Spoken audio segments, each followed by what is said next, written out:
नमस्कार, आप देख रहे हैं सच श्यामला न्यूज़ और हम हैं गर्दनी बाग में। गर्दनी बाग में कल मैंने आपको बताया था कि बीपीएससी टीआरई 3 के विद्यार्थियों ने घोषणा किया है कि अगर सरकार हमारी मांग को नहीं मानती है तो हम लोग 26 मई से आमरण अनशन अनिश्चितकालीन करेंगे। तो आज से इनका आमरण अनशन शुरू हुआ है और इनसे बात करते हैं कि यह आमरण अनशन से इन लोगों को क्या उम्मीद है, सरकार इनकी बातों को मानेगी या नहीं मानेगी और ये लोग कब तक इस तरह से आंदोलनरत रहेंगे। इस गर्मी में आप लोग यहाँ अनशन कर रही हैं, सरकार से क्या मांग है? सरकार हमें जो भी मल्टीपल रिजल्ट है, जितने भी सीट बचे हुए इस पर रिजल्ट दे दे। बस सरकार से हमें यही अनुरोध है कि हम लोग इतने गर्मी में बैठे हुए हैं, बस हम लोग को रिजल्ट दे दे। सप्लीमेंट्री रिजल्ट जो भी मल्टीपल रिजल्ट हुए हैं, हम लोग सेम नंबर ला करके बैठे हुए हैं। बस हम लोग की सरकार से यही एक विनती है और मांग है। ये अनशन कब तक चलेगा? अब जब तक सरकार हम लोग को रिजल्ट नहीं दे देती है तब तक हम लोग इस अनशन पे बैठे ही रहेंगे। गर्मी है और उस गर्मी में 5 मिनट प्यासे रहना मुश्किल है और आप लोग सरकार के खिलाफ टीआरई 3 के लिए सप्लीमेंट्री की मांग को लेकर आज से आमरण अनशन शुरू किए हैं। क्या उम्मीद?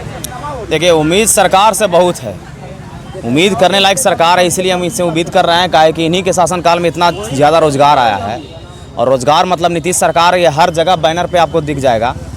तो अभी जो हम लोगों के साथ हो रहा है कि 87,000 वैकेंसी निकाल के 40,000 को जो ज्वाइन करा रहे हैं, ये हम लोग कहीं की शोभनीय बात नहीं है। इसी पर हम लोग सप्लीमेंट्री का मांग कर रहे हैं, इतने दिनों से मांग कर रहे हैं। आश्वासन पर आश्वासन माननीय शिक्षा मंत्री जी के द्वारा, एसीएस महोदय के द्वारा दिया गया, लेकिन सारा आश्वासन झूठा साबित हो रहा है। इसी पर हम जितने भी टीआरई 3 के अभ्यर्थी हैं, ये सारे लोग अब भूख हड़ताल पे बैठने जा रहे हैं। काहे कि ऐसे भी हम लोग का इज्जत प्रतिष्ठा और एक तरह से हम लोग अपना इमोशन वगैरह है सारा गवा चुके हैं। एक फिजिकली तरीके से अपना जो मिट्टी का शरीर है, समझिए कि यहाँ पर दिखा रहे हैं, समझ गए। तो इसी को हम लोग अब त्याग देने का प्रण लिए हैं कि अगर हम लोगों को न्याय नहीं मिलता है तो हम लोग यहीं गर्दनी बाग धरना स्थल से हम लोग अपना जो भी है त्याग देंगे, समझ गए। अब बात सही है, ये जेन्युइन मांग है। इतनी गर्मी है यहाँ पर, अगर यहाँ पर भूख हड़ताल पे लोग बैठेंगे तो क्या हो जाएगा, कब हो जाएगा, किसी का कुछ नहीं कहा जा सकता। लेकिन सरकार फिर भी सुनेगी तब ना। सरकार एकदम निर्दयी हो चुकी है, तानाशाह वाली सरकार है। अगर नहीं सुनती है तो आने वाले इलेक्शन में भी इनका अच्छा से वोट का चोट का जवाब दिया जाएगा। बिहार में बहार है और नीतीश कुमार का नारा जो युवाओं ने लगाया था, यह नारा युवाओं के लिए अभिशाप तो नहीं बन गया? देखिए, बिहार में बहार है, नीतीश कुमार है, ये सही है, लेकिन देखिए ऐसा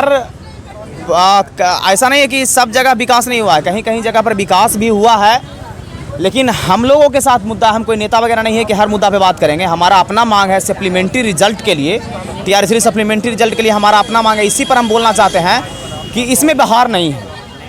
जो बिहार में बहार है लेकिन सप्लीमेंट्री में बहार नहीं है, हम अभ्यर्थियों में बहार नहीं है। माननीय मुख्यमंत्री जी बहार करवाइए, तब हम लोग बोलेंगे कि बिहार में बहार है, अन्यथा हम तो यही कहेंगे कि बिहार में बहार नहीं है। आप लोग ने अनशन किया, कब तक यह अनशन चलता रहेगा? देखिए, ये अनशन तो ऐसे हम लोग यहाँ पर बैठे हैं, देखिए कब तक हम लोग यहाँ पर अपना गुजर बसर एक तरह से अपना कब तक हम लोग थम पाते हैं। ये सरकार कितना दिन तक हम लोगों का परीक्षा जो ले रही है, अब परीक्षा क्या, ये समझिए कि एक तरह से तानाशाह कर रही है। यहाँ पर बैठने में भी प्रॉब्लम, कहीं भी जाते हैं अगर न्याय मांगने के लिए कहीं किसी का दरबार पे जाते हैं तो वहाँ पर भी प्रॉब्लम। तो हम लोग अब क्या करें, लास्ट में भूख हड़ताल पे बैठेंगे। जैसे हमारे बापू महात्मा गांधी जी थे, उन्हीं के मार्ग पर चलते हुए शांतिपूर्ण तरीके से अहिंसा का मार्ग अपनाते हुए हम लोग कोई हिंसात्मक कार्य नहीं करेंगे। प्योर तरीके से अहिंसा का पालन करते हुए हम लोग यहाँ पर गर्दनी बाग धरना स्थल पे भूख हड़ताल करेंगे, अनशन करेंगे। भूख हड़ताल आप लोग कर रहे हैं, आप लोग के माता पिता बहुत उम्मीद के साथ आप लोगों को पढ़ाया लिखाया, उम्मीद के साथ पढ़ाया लिखाया। इस आमरण अनशन में अगर थोड़ा सा 19-20 हो जाए सरकार की लापरवाही से, तो आपके गार्जियन का देख रेख कैसे हो पाएगा? देखिए, 19-20 की बात है तो गार्जियन जितने लोग पढ़ाए हैं तो वो यही सोच करके हम लोगों को शिक्षा दिए हैं, बीएड करवाए हैं और हम लोग इतना स्टेट वगैरह ये सब बीपीएससी वगैरह क्वालिफाई किए हैं ताकि हम लोग को जॉब मिल सके, समझ गए। जब हम लोग को रोज़गार ही नहीं मिल सकेगा और हम लोग जिस उद्देश्य के लिए बीएड किए थे और हम लोग इतना शिक्षा ग्रहण किए ताकि और भी बच्चों को जाकर के सरकारी स्कूल में शिक्षा को बेहतर बनाएंगे, इतने संघर्ष करके हम लोग इतना दूर तक आए हैं। तो अगर कोई भी स्कूल में अगर हम लोग जाते तो वहाँ पर शिक्षा को बेहतर बनाते। लेकिन ये सरकार जो है अब किस तरह से लोगों को ज्वाइनिंग करवा रही है कि जेन्युइन कैंडिडेट को बोलती है कि वेरिफिकेशन करवा करके हम ज्वाइनिंग करवाते हैं, वही कैंडिडेट को 1 महीना 2 महीना के बाद फिर बोलती है कि नहीं आपका सर्टिफिकेट फर्जी है, आप फिर से वेरिफिकेशन करवाइए। तो सरकार तो खुद कन्फ्यूज है, यानी कि इनसे जेन्युइन कैंडिडेट बहाल हो ही नहीं पा रहे हैं। और हम जो जेन्युइन कैंडिडेट हैं, हम खुद मगध यूनिवर्सिटी से ग्रेजुएशन और बीएड के हुए हैं। यहाँ पर अधिकतर विद्यार्थी जो इतने दिनों से संघर्ष कर रहे हैं, वो क्यों संघर्ष कर रहे हैं? क्योंकि उनके पास जेन्युइन डिग्री है, वो रियल कैंडिडेट हैं, वो गरीब अभ्यर्थी हैं, उनके पास 10 लाख 15 लाख रुपया नहीं है घूस देने के लिए, इसलिए वो बैठे हुए हैं। हालांकि ये बिहार में होता आ रहा है, अब दिनों दिनों देखें क्वेश्चन आउट वगैरह होता है, ये सब तो होता आ रहा है, समझ गए। तो हम लोग इसी पर के खिलाफ हैं। हम लोग को पूर्ण रूप से न्याय चाहिए। न्याय के अनुरूप हम लोग को सबसे पहले सप्लीमेंट्री रिजल्ट के लिए एक लिखित नोटिस सरकार निकाल दे, उसके बाद हम लोग यहाँ से गर्दनीबाग छोड़ के चले जाएंगे। काहे कि देखिए 20 जनवरी से 20 मई की पार हो गई, यानी कि लगभग 4 महीने से ऊपर हम लोग का यहाँ पर धरना स्थल का हो गया। लेकिन फिर भी सरकार जो है बहला फुसला करके कुछ भी झूठा आश्वासन दे करके हम लोग को अभी तक बरगलाए हुए हैं।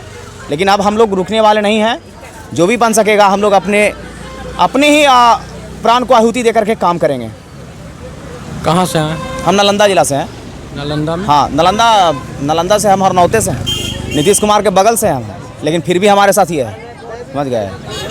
आप लोग लगातार कई महीनों से सप्लीमेंट्री 2 के मांग को लेकर के धरना प्रदर्शन कर रहे हैं। सीएम आवास तक गए, मंत्री से मिले, जदयू के नेताओं से मिले, कुछ ने आपको आश्वस्त किया और कुछ ने आपको अपने यहाँ से भगा दिया। आज से आप लोग अनशन पर आए हैं, क्या उम्मीद है आपको सरकार से? देखिए, उम्मीद तो अभी भी नहीं है, क्योंकि जब तक हम लोग को रिटर्न में नहीं मिल जाता तब तक हम उम्मीद नहीं लगा सकते, ठीक है। और रिटर्न के लिए ही हम लोग का ये आंदोलन है। और सरकार जो 87,774 सीट को वैकेंसी पे जो लाई थी विज्ञापन में, उतना पे वो रिज़ल्ट दी नहीं है, ठीक है। और जितना सीट वो 22,000 प्लस में सीट वो बचा रही है और बोल रही है कि वो हम TRE 4 में ऐड करेंगे, तो वो करे। लेकिन इसके अलावा भी 10 से 15,000 सीट जो है वैकेंट है अभी भी, ठीक है। हम लोग का मांग जो है उसी पर है, जो कि अल्टरनेट रिज़ल्ट दिया गया है। एक लड़के का 3-3, 4-4 जगह जो रिज़ल्ट दिया गया है, उसका ज्वाइनिंग केवल एक ही जगह होगा। वो सभी सीटों पर अपना हक नहीं जता सकते हैं। और इसलिए हम चाहते हैं कि जो उनका सीट खाली हो रहा है उस पर हम लोग का रिज़ल्ट सुनिश्चित किया जाए। आप लोग नीतीश कुमार से भी मिलने का प्रयास किए, क्या नीतीश कुमार के लोग या उसके जो सेक्रेटरी हैं किसी ने आपको नीतीश जी से मिलवाया या नहीं? नहीं, हम लोग नीतीश सरकार के आवास पर गए थे, बट हम लोग को मिलने नहीं दिया गया। सर, तो वहाँ पर हम लोग को लाठी बरसाने का आदेश दे दिया गया, जिससे कि बहुत सारे लड़कों को चोट भी आई और बहुत सारे भाग निकले वहाँ से। क्योंकि जाहिर सी बात है, कोई भी अगर वहाँ कोई लाठी बरसाएगा तो वहाँ कोई पीटने के लिए तो रुकेगा नहीं, इसलिए बहुत लड़कों को भागना पड़ा। और मजबूरी का था वो, जो हम लोग वहाँ CM आवास के पास गए थे, क्योंकि हमारी आवाज़ यहाँ से कोई भी लोग सुन नहीं रहा है। जितने बड़े अधिकारी हैं वो अपने ऑफिस में बैठकर AC का हवा ले रहे हैं, हम लोग यहाँ गर्मी में मर रहे हैं। सिर्फ अपने हक की आवाज़ के लिए हम लोग आज वहाँ तक गए थे, लेकिन वहाँ पर भी हमको निराशा हाथ लगी। आप लोग यह भूख हड़ताल किए हैं, कब तक यह भूख हड़ताल रहेगा? ये जब तक सरकार हमारी मांगें पूरी नहीं कर ले रही है, और तब तक ये आमरण अनशन का हम लोग का इरादा है। भूख हड़ताल से अगर कुछ ऊंच नीच हुआ, आपके परिवार ने इतना मेहनत मशक्क़त करके आप लोगों को पढ़ाया लिखाया पाला पोसा, फिर उन लोगों का क्या हो? देखिए, ऐसा है कि वैसे भी हमारे गार्जियन जो हमें इस स्थिति में देख रहे हैं, तो कहीं ना कहीं अंदर से वो भी मतलब उनका भी जो हमारे प्रति जो उनका आशा था कि हमारा बेटा एक नौकरी कर उनके मतलब बुढ़ापे का सहारा बनेगा, तो हम लोग वो कर नहीं पा रहे हैं, क्योंकि हम लोग मजबूर हैं, क्योंकि सरकार हमारी बातें नहीं मान रही है, ठीक है। तो वैसे भी हम लोग जो हमारे मम्मी पापा हमसे जो उम्मीद लगा रहे हैं, हम उस उम्मीद पर खरे नहीं उतर रहे हैं। इसका मतलब कि हम लोग मतलब उनकी आशा को मार रहे हैं, तो हम लोग खुद मर रहे हैं, ठीक है। तो इससे अच्छा है कि हम लोग आमरण अनशन करके मरे, ताकि ये इतिहास गवाह रहे और इतिहास में हम लोग का नाम आए कि हाँ, नीतीश के सरकार में बच्चे जो हैं जिनकी जान गई है, वो अपने हक की लड़ाई के लिए उनकी जान गई है। आपका परिचय? मैं आरा से हूँ। मैं टीआरई 3 का सप्लीमेंट्री का मांग करने वाला छात्र हूँ। मेरा नाम अमन भास्कर है। अभी आप TR3 के अभ्यर्थियों को सुना। इन लोगों में इतनी मायूसी है सरकार के फैसले को लेकर कि अब ये लोग अपने आप को समाधि तक लेने को तैयार हैं। ये लोग गर्दनी बाग में धरना स्थल पर उपवास करके अपने को मौत के हवाले तक करने को तैयार हैं। ये लोग यह भी कह रहे हैं कि मेरे मरने के बाद तो छोड़ दीजिए, अभी जब मैं बेरोज़गार हूँ, परिवार का सेवा शुश्रूषा नहीं कर पा रहा हूँ, तो परिवार के लिए तो मैं अभी ही मरा हूँ, बाद में भी मर जाऊँगा, वो संतोष कर लेंगे।